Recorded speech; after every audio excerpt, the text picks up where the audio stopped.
Good evening.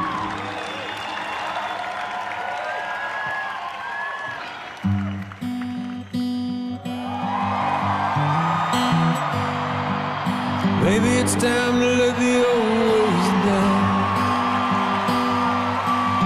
Maybe it's time to let the old ways die. Just watching you become a musician, it's been a pleasure. I remember thinking you were always a musician. Yeah. And I was like, oh, well, all I gotta do is tell you to practice. Woman, if I tell you that I love you, be okay, 'cause I ain't lying. Yeah. No, I ain't lying. I work with Tim Monick, who's an incredible vocal coach. We spent, months and months working on that voice. I think it lowered it like almost an octave. Good. Yeah?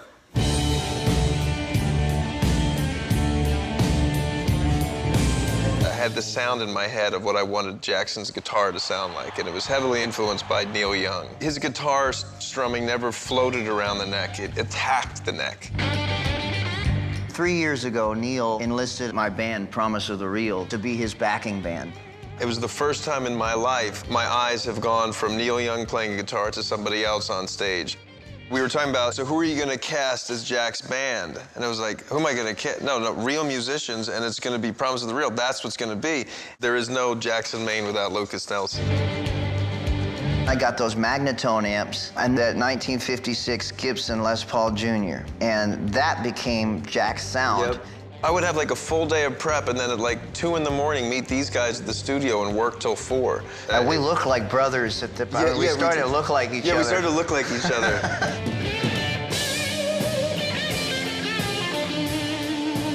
I remember we wanted to go super country, and then we thought, well, why don't we go rock and roll? Yeah, Black Eyes was a song that I wrote while we were filming. I will never forget you coming and being like, I know what the beginning of the movie is.